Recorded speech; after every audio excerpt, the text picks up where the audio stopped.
satanic verses. And as a Muslim, nobody would have liked that book. So what do you think Imam Khomeini did was, what he did was correct, asking for the people for fatwa? That was my main point. What Imam Khomeini had told about the fatwa, against Salman Rushdie, was it correct or what? Whether the question that what Imam Khomeini said regarding the fatwa of Salman Rushdie, is it right or wrong? My basic question is that why did Imam Khomeini give the fatwa 1 year later? The first country to ban the book of Salman Rushdie's satanic verses was India. And I congratulated Rajiv Gandhi for doing that act. Why should Khomeini give the fatwa of killing Salman Rushdie after 1 year? Because he was getting out of the news. All politicians, if he wanted to give the fatwa, he should have given. The book was reviewed by so many parts of the world, so many countries banned it, and then he gives the fatwa, he should be killed. Whether right or wrong is afterwards, all these are political gains. All political gains.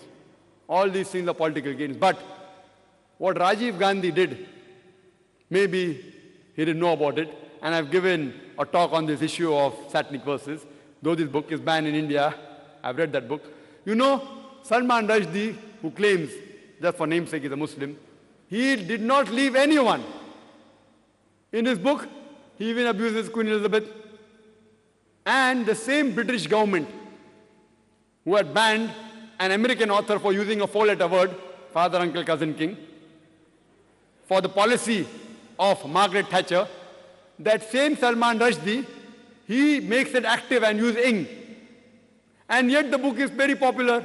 So one American author, they banned because he uses a 4-letter word for Margaret Thatcher. This another person, Salman Rushdie, makes it active, ing, for the same Margaret Thatcher's policy, but he gets an award. Why? Because he's maligning Islam, so they're very happy. And do you know, he even did not leave Ram and Sita. You know, these people are respected by the majority of the Indians. He even abused them. I don't want to use that word. He abused them also, he don't leave them. And many of the people are supporting. So maybe Rajiv Gandhi didn't know, but later on if you read that book, you realize he did not leave anyone. So if a person who keeps on maligning, etc., Allah says in the Quran, in Surah Ma'idah, chapter number 5, verse number 33, as to anyone who wages a war against Allah and His Messenger, there are various options given, that you can either execute him, you can crucify him, chop off opposite limbs, or take him out of the country. And this law is not only in the Quran, it is even in the Bible. If you read the book of Leviticus, it says that anyone who blasphemes the law, you should stone that person to death. Even a passerby who is a stranger should stone that person to death who blasphemes the law. So this law is then all the religious scriptures, not only there in Islam, in most of the religious scripture for blasphemy, whether it be Christianity, whether it be Islam, whether it be Judaism, for blasphemy, if it's a confirmed blasphemy, if it's that part of the country. We cannot give fatwas here, they should kill him, etc.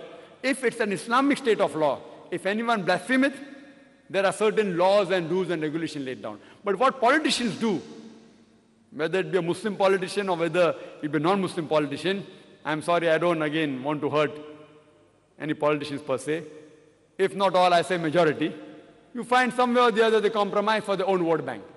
And that's the reason that it is said that religion and politics, that you pose apart, they use religion as a plank to see to it that they get fame, etc. And that's what people do, which we people should be aware that the fatwa given by Khomeini, it was just a political gimmick according to me.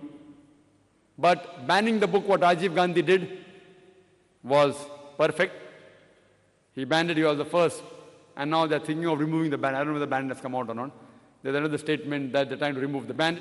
But if anyone blasphemed the Lord in Islam, in Christianity, that person according to Christianity should be stoned to death. In Islam, there are 4 options. You can even exile him. Christianity, no option. Christianity, only stoning to death. In Islam, there are 4 options you can choose.